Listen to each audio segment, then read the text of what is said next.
Hola, ¿qué tal? ¿Cómo les va? Muy buenas tardes. Le damos la bienvenida al último programa de la semana de Realidad Nacional. Como siempre, hasta la hora 16, con el duplex, con Radio Internacional de Rivera de 14 a 15, analizando, informando, entrevistas, realidades, realidades de todo el país. Y yo antes de presentar a mi amigo Escabrelí, quiero hacer una precisión. Quiero hablar de algo que ocurrió hoy en Rivera y que me parece que vale la pena destacar. Digo, en medicina está el error de diagnóstico que puede haber, o sea, un médico te puede diagnosticar la enfermedad A, y resulta que no era A, era A.B, y esa diferencia te puede generar un mal irreversible, te puede quitar la vida. Ahora, la mala praxis pasa por otro lado. Y yo me quiero detener acá en lo que ocurre hoy cuando se lleva adelante un juicio de mala praxis en el departamento de Rivera. Mucha gente de todo el país, porque esto primero se transformó en una causa departamental y después terminó siendo una causa nacional, deben recordar el nombre de Agustina, Agus. Agustina, el 4 de noviembre del año pasado, tuvo un accidente casero en su casa, una caída desafortunada que le provocó la fractura de su brazo derecho. Fue llevada a una motorista importante del medio, la motorista Karner, tenemos que decirlo porque ya está en boca de todos, y 2 días más tarde la terminan operando. Luego de la operación, esta niña fue dejada en el corredor del posoperatorio, sin ningún tipo de control. En principio lo que ocurrió fue que esta criatura hizo un paro cardiorrespiratorio por problemas vinculados a la anestesia recibida y nadie detectó en tiempo y en forma esto que les estoy comentando hasta que lograron hacerla reaccionar. ¿Cuál fue el resultado de todo esto? Hoy Agustina no habla, no se mueve, no se alimenta, quedó absolutamente sus ojitos y su intención de comunicarse con su papá y con su mamá. Fue lo único que quedó de esa niña que corría alegremente por la casa de la familia de Kenny y de Carla, los padres de la niña.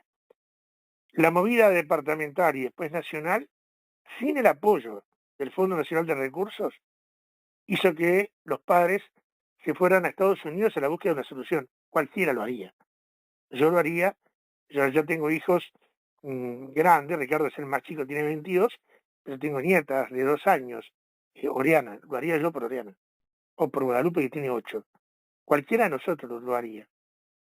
Esta pareja, por ejemplo, que tenían un negocio personal, vendieron su negocio para con ese dinero costear los gastos que después, ¿verdad?, con los clubes de servicio que trabajaron muy bien, le hicieron llevadera la estancia en los Estados Unidos, ¿sabe de cuánto? De 6 meses. 6. Tuvieron que venirse porque se les vencía la visa y bueno, y ahora están viendo cómo recaudan lo que recaudan para volver e insistir para tratar de recuperar la calidad de vida de su niña.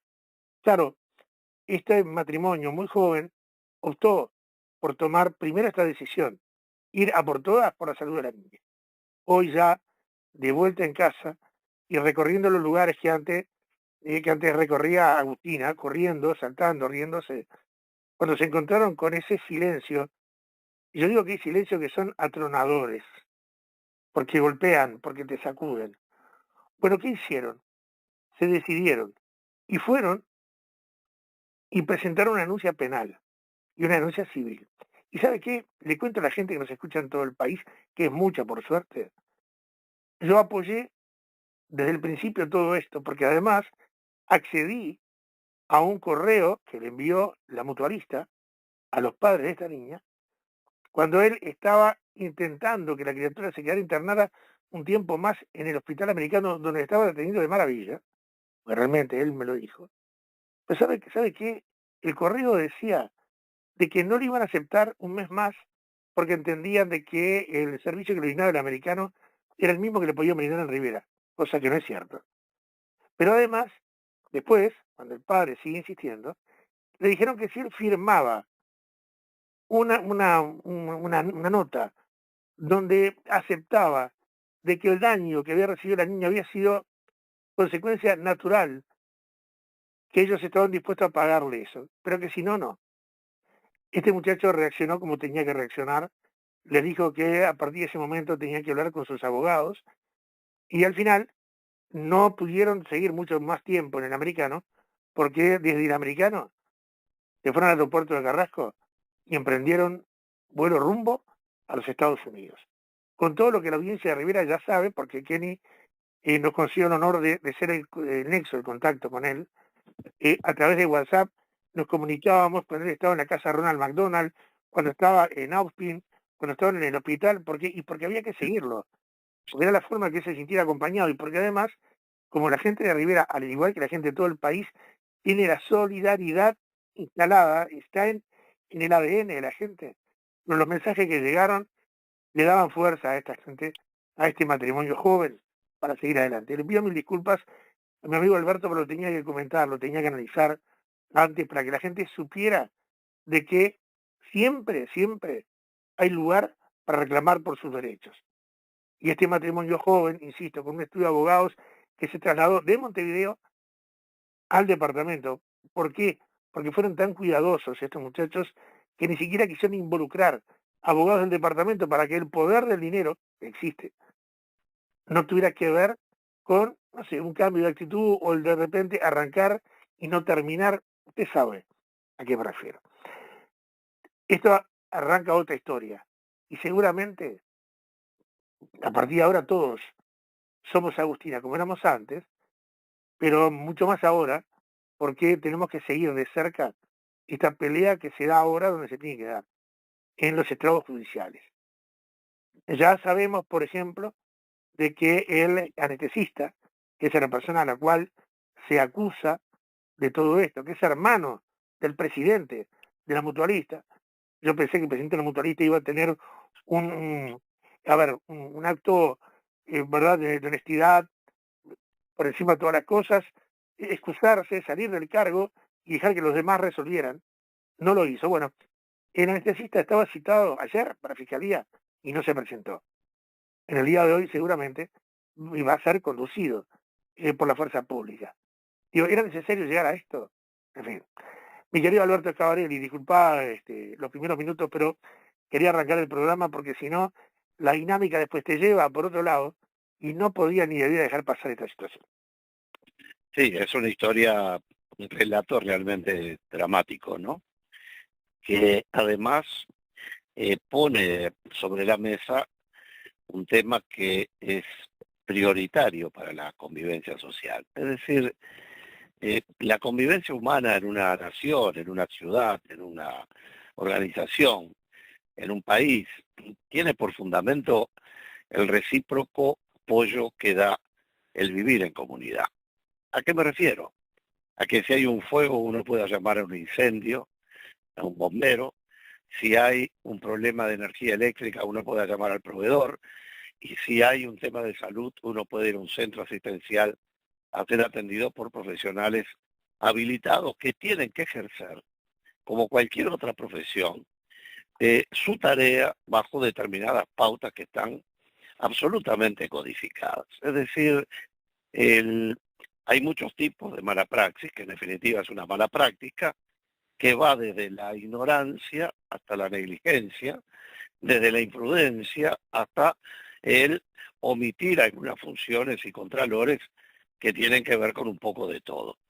Es muy importante tener en cuenta una diferencia que es jurídica, pero que es interesante tenerla en cuenta, la diferencia entre la negligencia y la imprudencia, que es la fuente de la responsabilidad civil o penal, según los casos, y la negligencia es el hacer menos de lo que uno está obligado a hacer. Uno es negligente cuando omite cumplir los deberes que tiene que cumplir para el desarrollo de una actividad, en este caso profesional. Negligente es hacerte menos.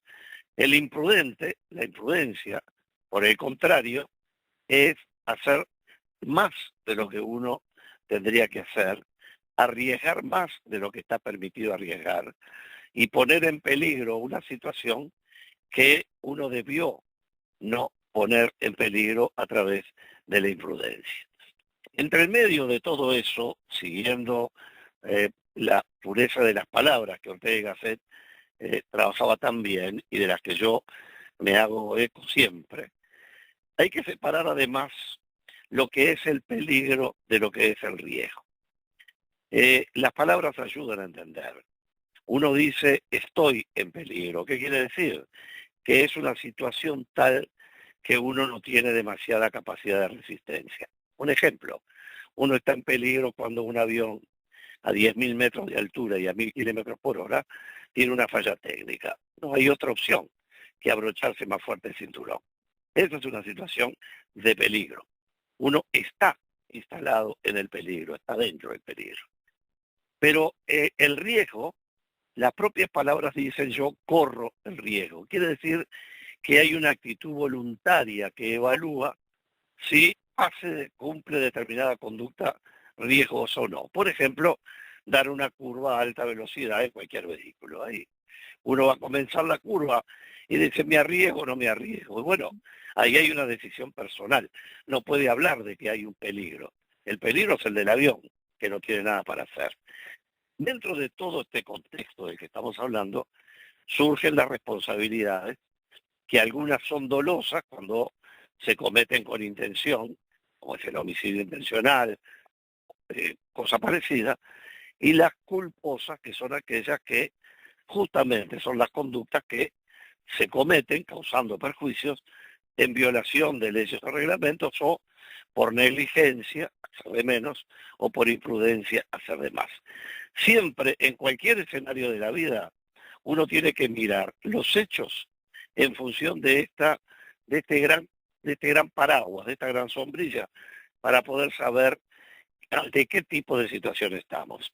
Obviamente, yo no me puedo referir demasiado al caso concreto porque no tengo información, pero si lo tomáramos como un modelo objetivo, no necesariamente circunstanciado, porque es muy importante tener claras las circunstancias, es decir, ahí en la perfecta narración que tú haces de los hechos, meticulosa y sensiblemente, como debe ser un tema de este tipo, porque realmente son esas materias que a uno le estrujan el alma, digo, ¿no? Claro, claro. Bueno, lo que uno tiene que ver es, bueno, cómo se da la línea secuencial entre el ingreso, el primer día, hasta los 2 días para decidir la operación, hasta el colapso de la situación que sufre y cómo sale de esa situación y con qué consecuencias, quiénes actuaron en el medio, el por qué, el cómo, dónde están las circunstancias para determinar. Ahí hay un factor muy importante siempre que es la pericia forense, es decir, Sí. el estudio de los resultados, pero no es tan fácil, porque como bien decías tú, a veces un subíndice dentro de la categoría del problema cambia totalmente el escenario y la responsabilidad. Hay casos de gente que ha entrado a hacerse una resonancia magnética o una tomografía y porque no se informó debidamente de una alergia o por lo que fuera, entra caminando y sale muerto del examen. Y estas cosas pasan y están dentro de lo que se llama en medicina y en otras materias el consentimiento informado. Y yo creo que ese es otro tema que hacía vuelo de pájaro en la salida del tema, conviene que con los amigos tengamos bastante claro. A partir de hace unos años se empiezan a producir 2 hechos. Uno, en que la gente cuando se iba a atender por cualquier cosa y le iban a hacer una operación mínima, firmaba lo que se llamaba si donaba o no donaba órganos. Una cosa espantosa porque a mucha gente eso le afectaba enormemente, porque decía, como tengo algo peor de lo que tenía. Bueno, eso la ley lo resolvió, yo creo que sabiamente, partiendo de la base de que todos somos donantes, salvo que uno deje aclarado antes en vida, obviamente, que no quiere ser donante de órganos. Y el segundo documento que fue avanzando con el tiempo, y es al que quiero referirme, porque tiene que ver con lo anterior, es lo que se llama el consentimiento, es decir, estoy de acuerdo que me hagan tal operación, pero con la calificación de informado. ¿Qué quiere decir? Quiere decir que, si bien ese es un formulario que la gente firma casi sin leer, lo que queda claro es que tenemos que tomarnos siempre el tiempo para dos cosas. Primero, cada vez que uno vaya a un acto médico de importancia, es muy importante ir acompañado por alguien. ¿Por qué? Porque uno no puede administrar sus propios problemas bajo la presión de las circunstancias de una enfermedad o de una situación crítica o de un ser querido demasiado cercano que a uno le puede quitar la flexibilidad mental de entender los detalles. Por eso siempre es bueno ir con alguien, siempre hay un amigo, una amiga, alguien que acompañe esas cosas. Hay que leer bien lo que se firma para estar seguro de que está informado de los riesgos, de las posibilidades de lo que puede pasar, para uno poder consentir. En este caso, como en cualquier caso de mala praxis o mala práctica médica, hay que tener bien en cuenta cuáles fueron las advertencias o no que se hicieron en el consentimiento informado y si la secuela que luego vino posterior a la operación y luego posterior a la recuperación que la dejó en esa triste situación, esa niña, bueno, cómo es el proceso que lleva a ese punto. Y ahí además se abren, tú lo dijiste, pero estoy tratando de hacer un resumen, dos grandes capítulos, dos grandes jurisdicciones, dos grandes ámbitos de actuación de la justicia. Uno que es la penal, para determinar si hubo negligencia o imprudencia en lo que se llaman delitos culposos. Es decir, los delitos pueden ser intencionales y son dolosos, o culposos, aunque la palabra aparece al revés, pero son culposos cuando se tiene la culpa de no haber cumplido con ser prudente, no ser negligente o no violar una ley o un reglamento. Bueno, la justicia penal puede determinar, es su rol, determinar si en una actuación de esta o cualquiera otra, con resultado dañoso para alguien, terminó como consecuencia de una conducta que fue o negligente, hizo de menos, o imprudente, hizo más que lo que tenía el derecho a hacer con respecto de algún tema, o violó algunos estándares y normas o reglamentos que tienen que ver con las normas del ejercicio de una profesión como es la medicina, donde está perfectamente descrita cada una de las actuaciones médicas desde el punto de vista de conocimiento académico médico. La justicia penal por un lado, hoy la fiscalía primero, el juez después, actuará sobre este tema que ya fue puesto en conocimiento, pero que además, dada la naturaleza de las lesiones permanentes de esa niña, que ojalá que no lo sean, ni siquiera necesitarían denuncia de parte. Claro. Ahí se podría actuar de oficio porque hay una pérdida de órganos o pérdida de funcionalidad de órganos evidente por lo que tú describes, que ni siquiera requeriría denuncia. Pero bueno, habiendo puesto el conocimiento de la Fiscalía, con más razón aún, la Fiscalía tiene que ahondar en la investigación para luego llegar a una conclusión y informarla al juez, cualquiera fuere, en el ámbito estrictamente penal.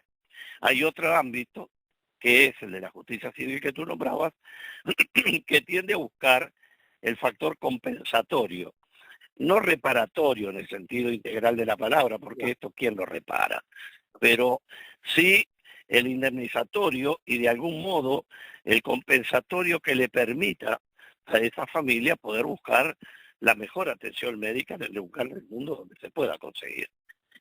Pero lo que uno no entiende en todas estas cosas es por qué se actúa de una forma tan...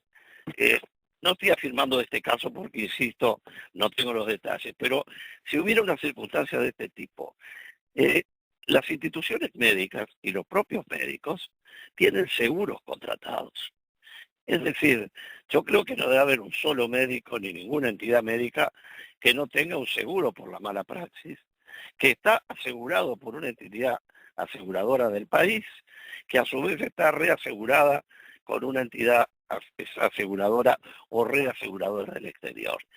Eh, ¿Cómo es posible que se piense que esto se puede establecer, que alguien va a desistir frente a un cuadro de una personita que está en la situación que está, a cambio de, si se queda un día más o un día menos, en un tratamiento que por bueno que fuera, no tendría todavía la certeza del éxito en la recuperación, Claro. ni los niveles de recuperación? Es ahí donde uno entra a hacer agua con este asunto. En Uruguay, por ejemplo, en el Uruguay resolvimos crear el SOA, que es un seguro que cubre en caso de accidentes con lesionados, con automóviles, para las personas que no tienen seguro en su vehículo y la víctima tiene que tener algún tipo de reparación. Es una cobertura básica que permite la indemnización en esos casos. En estos casos está la solvencia de la propia entidad que prestó el servicio y generó un perjuicio, y está el seguro que debiera necesariamente tener para dar coberturas a estos casos. Es de pensar que ese seguro no está, o el seguro no lo cubrió porque hay alguna violación de las condiciones de la póliza, Claro. que hacen que el asegurador diga yo me mantengo al margen. En este sentido, cualquiera sea, lo que no puede pasar en una sociedad como la nuestra es que no tengamos un elemento de cobertura para una situación de fondo como ese tipo. El propio FONASA y sus variedades y su sistema de cobertura social médica, que en Uruguay es excepcional comparada con el mundo. El Uruguay tiene un sistema de cobertura que dio mucho trabajo imponer y sin embargo ha sido la solución de que todo el mundo pueda tener un acceso a la salud, y uno ve que en realidad la diferencia que yo siempre miro, cuál es la expectativa de vida entre un país rico y un país pobre, y cuál es la expectativa de vida dentro de una comunidad, y donde realmente surgen números terribles, es en materia de mortalidad infantil. Dentro del propio Uruguay y dentro del propio Montevideo, según las zonas donde uno cuente, donde nacieron bebés, va a tener un índice de mortalidad infantil, uno de nivel europeo y de primer mundo, y otro de nivel de tercer mundo. Bueno, ahí sí tenemos un tema pendiente impresionante que se ha agravado sin ninguna duda, porque ha aumentado la pobreza y al mismo tiempo crecen otra serie de factores, hasta la propia falta de formación. Pero en definitiva, en casos como estos, lo que queda claro es que, primero, aflora lo que tú dices, la sensibilidad social. Segundo, aflora lo que tú contaste, que te pusiste esa bandera al hombro con todos los riesgos que eso significa desde el primer día. Riesgo me refiero periodísticamente. Y pudiste ser una caja de resonancia que seguramente tuvo una importancia trascendente para la sensibilización de la gente. Porque para que la gente se sensibilice con una causa, tiene que tener información suficiente. Si no le llega la información, no tiene forma de saber cómo apoyar. Pero este no es un tema que lo tenga que arreglar una radio y un periodista como tú. No tiene que ser una ciudad como Rivera, no tiene que ser un departamento, tiene que ser el país. Si el país primero cubre y rescata y después ve cómo recupera, si recupera. A mí la verdad me importa poco cuánto recupere o no recupere. Yo lo que quiero es ver que se cumple el objetivo social de un ministerio, de una organización como ACE, o quien fuere, que dice, señores, déjenmela que yo me ocupo, ¿dónde está? Mándela para allá, porque no se trata de ser solidario y mandar el Hércules para buscar gente que está en Israel, que está muy bien. Se trata de ser solidario en el momento donde uno tiene que estar al lado de la gente cuando está sola, porque ese es el otro drama. Lo que tú describes, Iván, y redondeo acá para que poder comentar juntos, lo que tú describes es un cuadro múltiple de dolor, porque estamos hablando de una niña que se lastima jugando. Más prueba de que era una niña en estado pleno no puede haber, ¿verdad? Claro. En su propia casa. Tenemos una niña que a los 2 días lo operan. Tenemos una niña que luego cae en un estado crítico y que cuando se reanima, que estuvo a punto de perder la vida por lo que escuché en tu relato, Sí. ya no vuelve a ser nunca la que fue por la pérdida de actitudes de vida fundamentales que aparentemente en Estados Unidos están procurando reconstruir si aquí es que no se ha podido hacerlo. Pero lo que está claro es que, y vuelvo a insistir en esto, detrás de cada historia de este tipo, detrás de cada colecta para poder mandar a un niño a tratarse al exterior, lo primero que existe es hay un profundo, indignante fracaso de la comunidad.